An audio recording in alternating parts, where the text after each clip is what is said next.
What happens to individuals when their own mother doesn't love them? Larry Ray spent his entire life trying to earn the approval of the woman who gave birth to him. Unfortunately, this pursuit led to a regrettable outcome. Today's story is about an individual who decided to establish a cult centered around himself. Whether it was due to a difficult childhood or a persistent desire to prove something to his mother remains uncertain. In this narrative, several people's lives will never be the same again. Lawrence, or Larry Ray, was born in 1959 in Brooklyn, New York. Later, a younger brother named Carl joined the family. Larry's parents divorced shortly after the second child's birth, and the boys moved in with their maternal grandparents. Larry's childhood was dreadful. At the age of 6-7, he endured abuse from his grandfather. The grandmother knew about the situation, but acted as if it were normal and made no attempt to stop her husband. Instead, she physically and verbally abused Larry for the slightest offenses, using a whip. This wasn't the only punishment the boy faced. Larry didn't even have a bed. He was forced to sleep on the wooden floor. The grandson was also forbidden from opening the refrigerator, and he often went hungry. However, Larry's younger brother, Carl, was raised like a true prince, despite living in the same house. Everyone adored Carl. He was the favorite, had the most comfortable bed, and round-the-clock access to any food. He was never insulted or punished. Due to this stark difference in upbringing, the two brothers were set against each other. The grandparents made it clear that Carl was the favorite. Larry, understandably, grew up resenting his brother throughout his childhood. Given his young age, he didn't realize that it wasn't Carl's fault at all. Larry's mother was well aware of what was happening to her children, but did nothing about it. In fact, she fully supported her parents in their belief that Larry deserved such treatment. His own mother despised him. The issue was that she had become pregnant with her first child when she was still a teenager herself. The baby's birth had completely disrupted her life, and the woman blamed Larry, an innocent infant, for everything. The mother resented Larry, utterly neglected him, and did not love him. This is why she supported everything that happened in her parents' home. One night, Larry fell severely ill. He developed a high fever and started coughing badly. His wheezing sounds woke up the grandmother. The elderly woman became angry that the boy was keeping everyone awake with his loud, unpleasant noise. She grabbed Larry by the hair, dragged him outside, and locked the door. This happened in the middle of winter. Larry, sick and wearing only pajamas, nearly froze to death. He had to be hospitalized. Fortunately, he recovered. When the boy's father learned how he was being treated in his ex-mother-in-law's home, the man took his son from his mother's custody and allowed him to live with him. So Larry spent the remainder of his childhood in his father's house under much better conditions than under the care of his grandparents.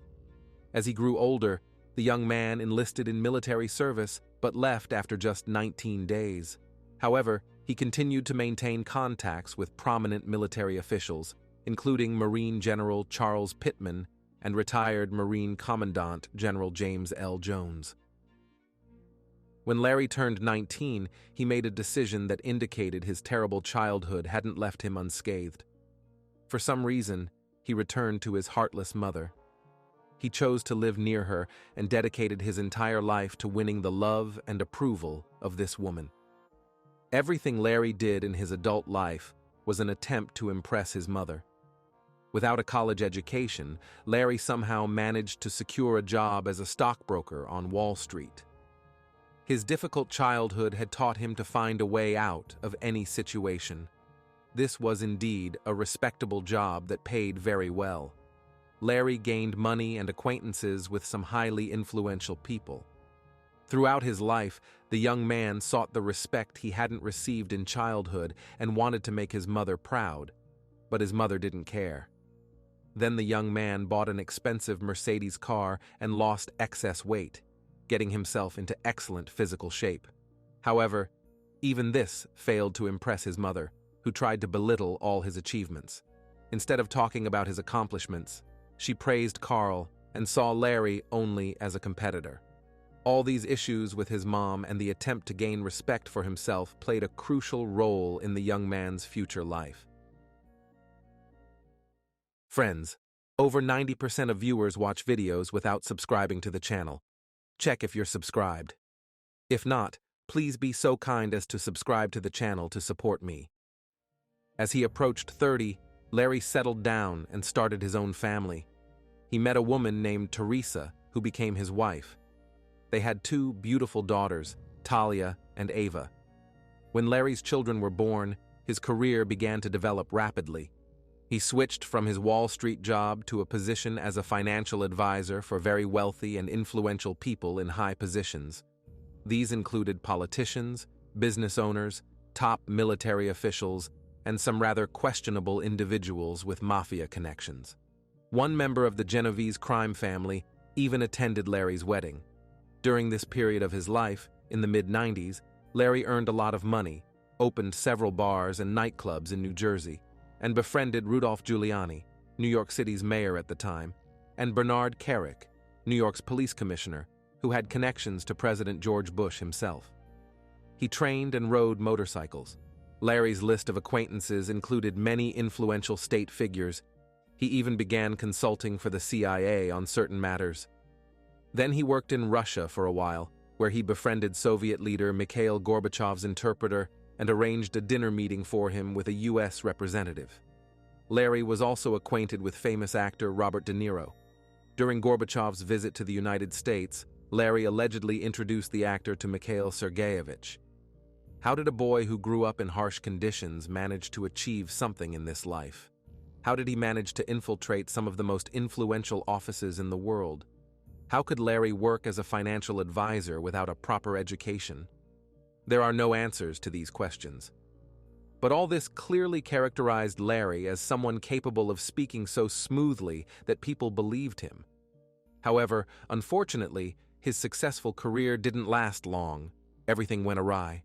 By the late 90s, Larry had become incredibly bold and self-confident. He considered himself invincible because he had made friends in influential positions and hoped that in case of any failure, these friends would protect him. But the world doesn't work the way Larry thought. Where power and big money are involved, everyone is out for themselves. None of the high-ranking individuals were willing to risk their careers for someone like Larry. Nevertheless, confident in his abilities, Larry got involved in a mafia financial fraud scheme. He was engaged in something like illegal stock trading, insider information, and so on. At some point, even this seemed insufficient, and he decided to become an FBI informant. In other words, Larry was working for both sides simultaneously. He conducted business with the mafia, while earning a lot of money, and informed the FBI about criminal group activities. However, he was passing false information to the intelligence agency. But even here, Larry tried to take advantage. He complained to his superiors that mafia members had started threatening him as an informant. The FBI installed a $10,000 security system in Larry's home. This man hoped that in case of the arrest of criminal organization members, he could protect himself, as he was allegedly leaking information. Larry's arrogance was simply off the charts. He was confident that playing both the FBI and the mafia would easily go unpunished. But he miscalculated, and his plan didn't work. As soon as it was discovered that Larry was playing for both sides, he was immediately arrested. Naturally, Larry, in complete panic, turned to his influential friends and politicians, the police commissioner, and other government officials, begging them to vouch for him. But all the significant figures turned away at once, unwilling to tarnish their own reputations with questionable friends. Eventually, Larry was forced to take a plea deal. He managed to avoid prison, receiving only 5 years of probation. But due to his criminal record, his life and reputation were ruined. Larry was most offended by his friend Bernard Kerik, the police commissioner, who didn't intervene and save him from arrest. Larry's problems didn't end there. His family life couldn't be called happy either. All this time, Larry had been unfaithful to his wife. He had a long-standing girlfriend whom he kept close for several years. Even worse, he offered his girlfriend to colleague politicians and influential people as payment for services. Larry completely controlled her life, tracking all her movements. If she did anything against his rules, it had serious consequences. Larry punished her both physically and verbally. The girlfriend tried to leave Larry several times, but he threatened to send her explicit photos to her parents. She realized that Larry would stop at nothing. When his wife found out about his long-term affair and what he had been doing, she immediately filed for divorce. This happened almost at the same time his career fell apart. Misfortune never comes alone, because after some time, Teresa, the ex-wife, entered into a relationship with Larry's brother Carl. This was, of course, a strange decision for the woman, but such was reality. Larry was furiously angry because he hated his brother who had ruined his childhood, and the man began a slanderous campaign against his ex-wife. Both daughters were under Teresa's custody. Larry decided to tarnish his ex-wife's name and destroy her reputation, just as his life had been ruined. Deeply offended, the man created several websites and blogs where he published quite eloquent accusations that Teresa mistreated the children, which wasn't true. Larry also began brainwashing the children, turning them against their own mother. He told Talia and her sister Ava how terrible a person Teresa was, how she had abused them in childhood. Although nothing of the sort had ever happened, at least the girls themselves didn't remember it. The older daughter, Talia, began to slowly believe her father and resent her mother, especially now that Teresa was dating her uncle Carl. Larry Ray was one of the most experienced and skilled manipulators the world had seen, so he easily managed to convince his daughters of his righteousness. When Talia expressed to her mother that she didn't like her romance with Uncle Carl, Teresa, in response to her emotions, slapped her daughter. It was precisely this explosive reaction from the woman that led her children to believe their father's tales. As a result, Talia became completely disillusioned with her mom and fell under Larry's influence, and he used this to regain custody of the children. One day, when Larry came to his ex-wife's house to visit the girls, he latched onto a casually spoken word by Teresa and began beating her in front of their daughters. The woman was so frightened that she immediately called the police. When law enforcement officers arrived, Larry managed to twist the situation so cleverly that it appeared as if Teresa had been insulting and beating him, not the other way around. The man played the role of a victim very convincingly. And what's worse, Talia, the older daughter, supported his words. At that time, she was 15 years old. The girl told the police that their mom had beaten not only their dad, but also her and her sister. As a result, an investigation began, and Larry received temporary custody of both girls. And this is exactly what he had been aiming for. Over the next few weeks, while the investigation was ongoing, even more lies and accusations were leveled against Teresa. Talia accused her mom of physical violence and harassment. It went so far that she even implicated her grandfather, aunt, and cousin. However, facts showed that these accusations were false. Detectives also spoke with the younger daughter Ava and learned that mom had never laid a finger on or hurt her children. Larry had taught his daughters what to tell the authorities to accuse their mother of unworthy behavior. Eventually, the police realized that this was all manipulation on Larry's part and an attempt to mislead the authorities to gain custody of the girls. Larry's entire story was complete nonsense, so he was ordered to return the children to Teresa's full custody, but Larry refused. Formally, this was considered kidnapping. Since the man was on probation, his unwillingness to return his daughters to their mother resulted in a 6-month prison sentence for him. The younger Ava returned to her mother's house, while the older Talia disliked Teresa so much and sincerely believed the lies her father had fed her that she refused to return. At that time, she was studying in college and lived in a student dormitory. The year 2010 arrived. Larry cycled in and out of prison. There was an incident where he assaulted his girlfriend, covering her mouth and nose, impeding her breathing. Another time, he violated parole by simply not showing up to check in at the police station. In 2010, Larry had just been released from confinement and planned to reunite with his devoted daughter Talia, a college student. At the time, the young woman was studying at Sarah Lawrence College, located on the outskirts of New York City. The school primarily focused on liberal arts and fine arts. During her first year at the institution, Talia made many friends with whom she was very open and felt completely confident in their support. Talia was the leader of her group, so the other students listened to her. More than anything in the world, the young woman loved talking about her father, Larry Ray. She would bring him up at every opportunity. According to Talia, Larry was the most wonderful father in the entire world. He had worked on Wall Street, associated with many influential people, and was currently in prison on false charges. Talia's friends were truly impressed because the young woman praised Larry like some kind of Superman. She confided in secret that the government had set her father up because he knew too much. Talia tried to portray him as a man who had challenged high-ranking officials.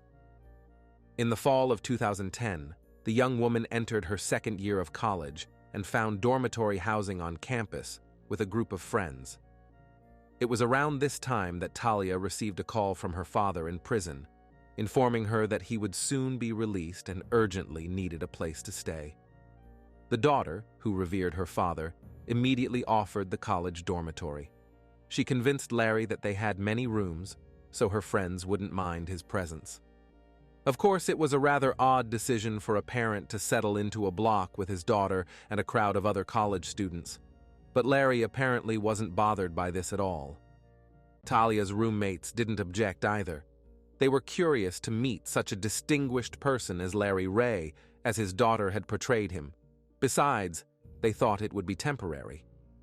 After being released from confinement, Larry moved into the college dormitory where Talia and all her friends lived. He felt quite comfortable staying on the couch in the common area. The college dormitory was a 2-story building with several rooms housing 8 students. These were 4 young women, Talia, Isabella, Claudia, and Juliana, and 4 young men, Santos, Gabe, Max, and Dan. They were all 19 years old. In reality, Larry had no intention of moving out of the dormitory, as he had found a grateful audience there, ready to listen to his stories from morning till night. The man enthusiastically told the students what an amazing person he was, that he had worked with the government and CIA, had been a negotiator between the Russian and American governments, playing an important role in organizing meetings between representatives of the 2 nations. The students were impressed that such a powerful and important person lived with them and slept on the couch in the shared living room. Besides his nightly self-praise, Larry cleaned the house, cooked a lot, bought groceries, and took the students out to cafes where he treated them to decent meals. The students were immensely grateful to the man for such care. But Larry wasn't doing all this out of good intentions. He was preparing the ground for fulfilling his cherished dream. Larry wanted to gain the students' trust, make them feel indebted, and then start manipulating them in the most terrible way. As soon as the man crossed the threshold of the dormitory, his intellectual games began with people who had just entered adulthood, and these games had devastating consequences. All the students, as one, were charmed by Talia's father and his incredible stories, hanging on his every word, while he continued to fill their heads with a bunch of lies. Larry claimed that the government wanted to catch him, and his life was in danger. That's why he was imprisoned. The fact was that after working with the CIA, Larry knew a lot of secrets about the September 11th disaster, when 2 planes crashed into the World Trade Center and many people died. In reality, there are many theories about this, so Larry just used one of them to confuse the sophomores. He assured them that the secrets made him dangerous, and if he started talking, many high-ranking individuals would suffer. So now he was being hunted, wanting to silence him forever. Allegedly, Larry had noticed surveillance on himself multiple times, and once someone from a passing car shot at him but missed. Here, Larry recalled Police Commissioner Bernard Carrick, who refused to intervene when he was arrested, and decided to blame him for all his problems. He told the kids how Bernard had been his friend, but now turned into an enemy wanting to destroy him. Then he dragged in Rudolph Giuliani, the mayor of New York, and even President George Bush. They all supposedly wanted Larry dead because he knew their secrets. Larry's imagination ran wild, and he piled up so much nonsense that any rational person would have doubted the truthfulness of his words. But these were students who weren't interested in politics and state affairs. They heard big names and felt respect for Larry. Naturally, Larry was lying, but only to gain trust and admiration in the eyes of the young people.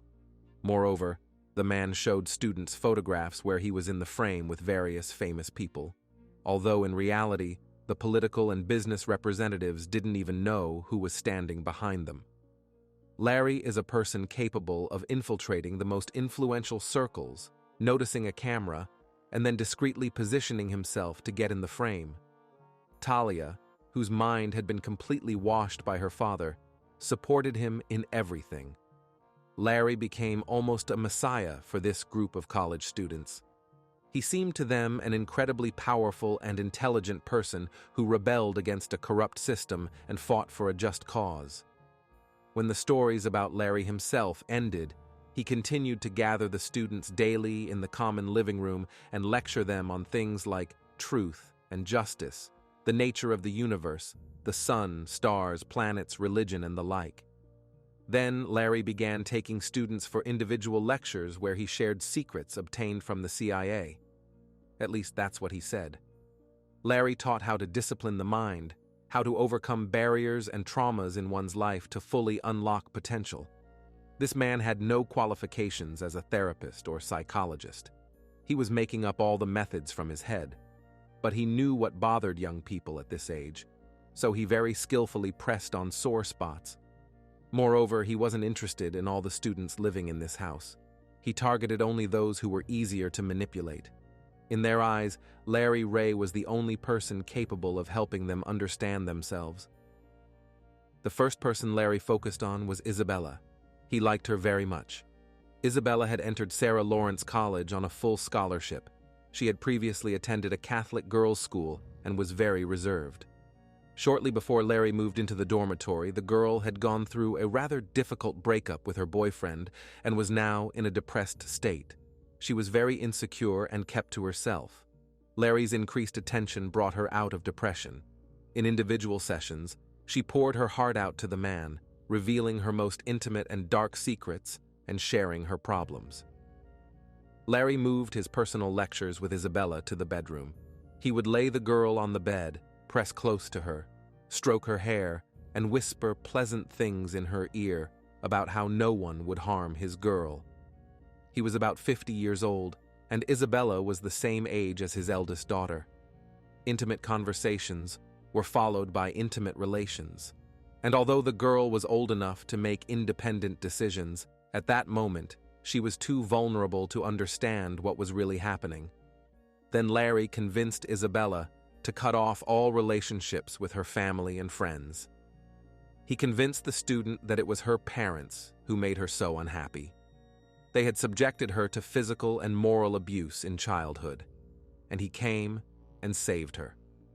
Larry was such a skilled manipulator that Isabella called her mother and father and said she no longer wished to know them, and if they tried to seek meetings with her, she would take her own life. In the end, when the students went home for winter break, Isabella and Talia stayed in the dormitory with Larry. The man arranged with one of his acquaintances to live for some time in his two-room apartment, and he achieved this also through manipulation. And now he observed the students and thought about who else, besides Isabella, to take with him to the apartment. Larry's choice fell on Claudia. In California, Claudia grew up as a smart, creative, and independent girl. However, at that time she was struggling with depression, and Larry offered to help. She also had to participate in individual therapy sessions. Once Claudia began communicating with Larry one-on-one, she truly transformed into a completely different person. She became confident and uninhibited. Later, she announced to everyone that she had schizophrenia, and it was Larry who diagnosed her, despite lacking medical education. Now, Larry Ray's circle of admirers included 3 people: his daughter Talia, Isabella, and Claudia. But the man found even this insufficient. It was then that he turned his attention to the next student, Santos. Like Claudia, Santos experienced mental health issues and also battled depression. Since he saw the positive influence Larry had on his roommates, he too began having individual sessions with the man. Within a week, the young man started pouring out his soul to Larry, revealing his vulnerabilities. Santos shared that he had attempted suicide in high school and was now facing problems again. Around this time, Santos began dating Talia, so he trusted her father unconditionally. The guy didn't notice how he ended up completely at the disposal of the adult man, and then even convinced his neighbor Dan, who had issues with orientation, to seek help from Talia's father. Larry's cult grew by one more person. By that point, Larry had all the students under his control. He continued giving them daily lectures on religion, spirituality, and relationships. When summer break arrived, Larry convinced Claudia, Isabella, Dan, and Santos to stay with him for the summer in his apartment located in New York's Upper East Side. Unfortunately, after that summer, their lives would never be the same, as Larry's cult was gaining strength. The 4 students, along with Talia, moved into the apartment, believing they were doing so of their own free will. But their will had long been broken. The young people didn't notice how they began following first Larry's recommendations, and then his orders. From the first day of living in this apartment, the students fell into absolute dependence on its owner. There were only 2 rooms. Larry and Isabella occupied a separate bedroom, while the other 4 people somehow fit into the living room. Larry also removed locks and door handles in the bathroom so no one would have privacy. He forced everyone onto a strict diet to lose weight and clear their minds. To make everything easier to control, he installed locks on the refrigerator and freezer to prevent theft. Everyone was hungry and couldn't concentrate, which significantly facilitated manipulation. Every morning, the students were woken very early to the same song, then forced to exercise. This resembled more of a military training camp, and Larry said he had been in the army and knew everything about army life. The only thing he forgot to mention was that he had served for just 19 days. Then he made the 5 students sit for hours on his lectures about nonsense. Larry really liked the sound of his own voice, so he could talk long and tediously on various topics. To suppress the will of the young people, Larry began drugging them with prohibited substances. When the students fell into an anxious, paranoid state, he forced them to sit in the living room and reveal their most intimate and dark secrets, desires, and life needs, share intimate fantasies. He questioned them about childhood, psychological traumas, about everything bad that had ever happened in their lives. Larry managed to convince the students that all this happened because of their parents. He invented childhood traumas for them and hammered them into their heads so much that they really began to feel that this had actually happened to them at some point. The result of this psychological processing was a complete refusal to communicate with loved ones. When summer ended, the students didn't return to campus. They continued living in the apartment with Larry and commuting daily to college for lectures. Seeing complete submission, Larry began using it for his own interests. He applied various control techniques, but the main technique became a close relationship with the guru. That's exactly what this power-obsessed person considered himself to be. Don't forget to subscribe to the channel if you like this video, it's really important. Now in bedroom activities with Larry, Claudia joined Isabella as a companion. Then he sent Isabella to Den so he could discover his true orientation. Larry called this sex education lessons. He observed as the young people engaged in intimate affairs. Sometimes he gave instructions on how to do things. Sometimes he joined in himself. Meanwhile, his 20-year-old daughter slept on the couch in the adjacent room. Larry Ray's cult had existed for about a year when a couple more girls joined. These were 2 sisters, Yalitza and Felicia Rosario. Like her brother Santos, Yalitza struggled with insecurities and was in a poor mental state. Her brother convinced her to turn to Larry, telling her how wonderful he was and how he helped change his life. After coming to the apartment once, Yalitza stayed. However, Felicia was quite different. She lived in California. This girl was a Columbia University graduate. Having obtained a medical degree, she was about to start an internship at a hospital. She had a vast number of friends. Felicia was confident, cheerful, and active. She was rapidly moving towards success and wasn't a typical victim, as Larry usually sought out. But as soon as he saw this girl once, his eyes lit up. He wanted to get her under his control at all costs. Felicia was quite independent, and she was planning to start work in another state. It wouldn't be so easy to control her, so Larry decided to act in a completely different way. He had to take a wait-and-see approach. Every time Felicia flew from California to New York, he showered her with flowers and expensive gifts. Over time, the girl trusted Larry, who had also helped her sister and brother, and agreed to date him. Larry seemed like the sweetest man in the world, attentive, caring, surrounding her with his love. He lavished her with offerings and compliments, always by her side, and Felicia thought he was the most incredible person she had ever met. As soon as the girl showed reciprocal feelings for Larry, he began telling her that the government was determined to destroy him, that he was being pursued and had already been shot at. And now, since Felicia was his girlfriend, she was in danger too. He could protect her only if she moved to New York and lived with him in the apartment. But as soon as Felicia did this, there was no trace left of the independent, cheerful girl. She also fell completely under the influence of Larry's cult and became his second partner. After all, the leader could have several wives. This is how Larry now referred to Felicia and Isabella. Every night the girls had to spend in bed with the guru, all had to be without clothes. And Felicia and Isabella were obliged to hold Larry's genitals all night. In addition, he sent the female students out onto the street and forced them to sleep with strangers.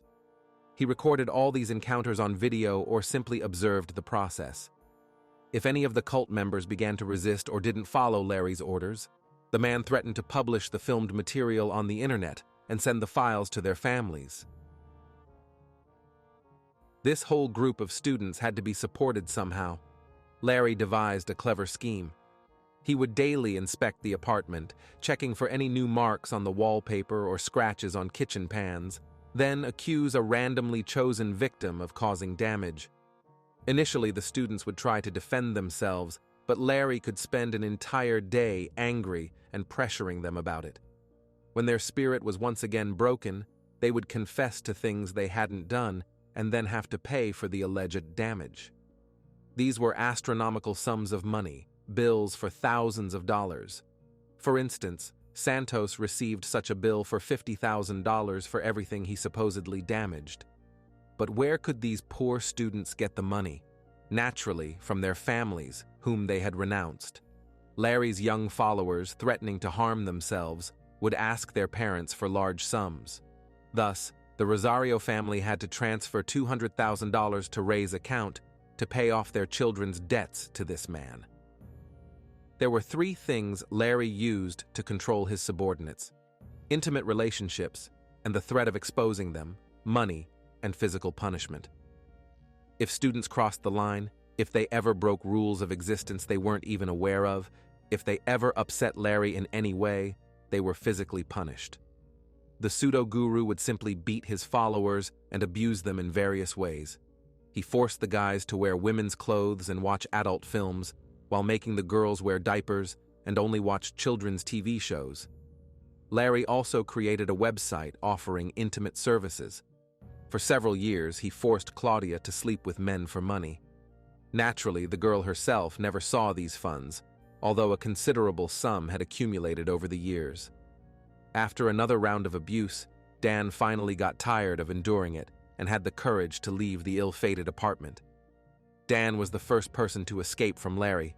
Unfortunately, this happened when the guy's psyche was completely shattered. In 2013, the students finished college, and Larry moved them to his stepfather's house in North Carolina. There were Talia, Isabella, Claudia, Yalitza, Santos, and Felicia. After Dan left the cult, Larry feared others might leave too, so he began to turn the young people against each other. There was a group of favored individuals, daughter Talia, Isabella, and Felicia, and a group of bad people, including Santos, Claudia, and Yalitza. Somehow, Larry managed to convince Felicia that her brother and sister were jealous of her and wanted to poison her. Constant arguments and negativity led to many cult followers being hospitalized due to suicide attempts. Information about the abuse of their adult children reached the parents. They repeatedly contacted the police, but unfortunately, law enforcement couldn't do anything because at that time all members of Larry's cult were adults acting of their own volition. Police even visited the house in North Carolina, but the former students assured them that no one was holding them there, and the officers left empty-handed. This madness continued for several years. Larry Ray's cult members moved between different houses until eventually Santos, followed by his sister Yalitza, left their spiritual mentor. They found the strength to leave the man who had humiliated them and completely suppressed their will. Larry's daughter, Talia, unlike the others, was never subjected to harsh treatment.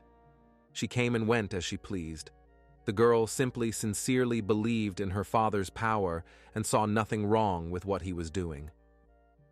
Isabella, Felicia, and Claudia remained loyal to Larry for a long time and remained his puppets, doing everything he said.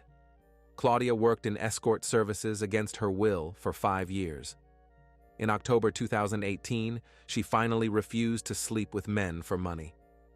Larry subjected her to severe punishment, took her to a hotel room, stripped her naked, tied her to a chair, put a plastic bag over her head, and repeatedly cut off her oxygen supply over the next few hours until she lost consciousness.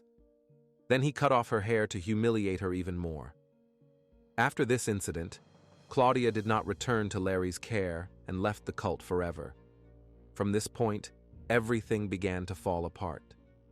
Talia no longer lived with her father. Dan, Santos, and Yalitza had left the man earlier. He was left with his 2 so-called wives, Isabella and Felicia. In 2019, Larry Ray's cult collapsed, helped by an article in New York Magazine. A journalist named Ezra Marcus was a Sarah Lawrence College graduate. During his studies, he encountered rumors about a strange group of students led by an adult man. Ezra was intrigued and began to dig into this story. He interviewed former college students who had lived in the dorm with Larry Ray and also managed to track down former cult members and learn details of the case. Ezra Marcus's article shocked the world, went viral on the internet, and finally prompted authorities to take a closer look at Larry Ray. In February 2020, the house in New Jersey where Larry, Felicia, and Isabella lived was searched by the FBI. Larry was arrested and charged with several crimes, including sex trafficking, physical abuse, extortion, tax evasion, and several financial crime charges. Although Larry was in custody, Isabella and Felicia continued to believe in his innocence and remained loyal to him. Only after some time did Felicia begin to realize the true picture of what had happened. She had to rethink her entire life.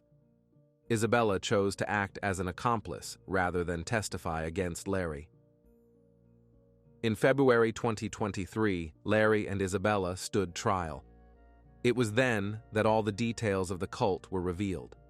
Many former members testified against Larry. Some video recordings were also made public. Larry was diagnosed with dramatic and narcissistic personality disorder. This man was capable of manipulating and controlling almost any situation he found himself in. Such was the conclusion of the expert psychologist. Lawyers tried to portray him as a victim, an old, sick man, but the jury didn't fall for these tricks. Larry Ray was found guilty on all counts and sentenced to life in prison. Isabella was found guilty of conspiracy and sent to prison for 4.5 years. She still doesn't talk to her family, believing that they are to blame for all her problems. Larry's older daughter, Talia, was also suspected of conspiring with her father, but she was never charged. Since then, she has completely disappeared from the radar, no one knows where she is, and nothing more is known about her. Former cult members had to rebuild their broken psyches, and it was very difficult. Thanks to their parents and qualified psychologists, they managed to cope with some problems, but their lives, unfortunately, will never be the same again. This is the end of the story. Like the video and leave your thoughts in the comments. This was Jeremy. See you soon.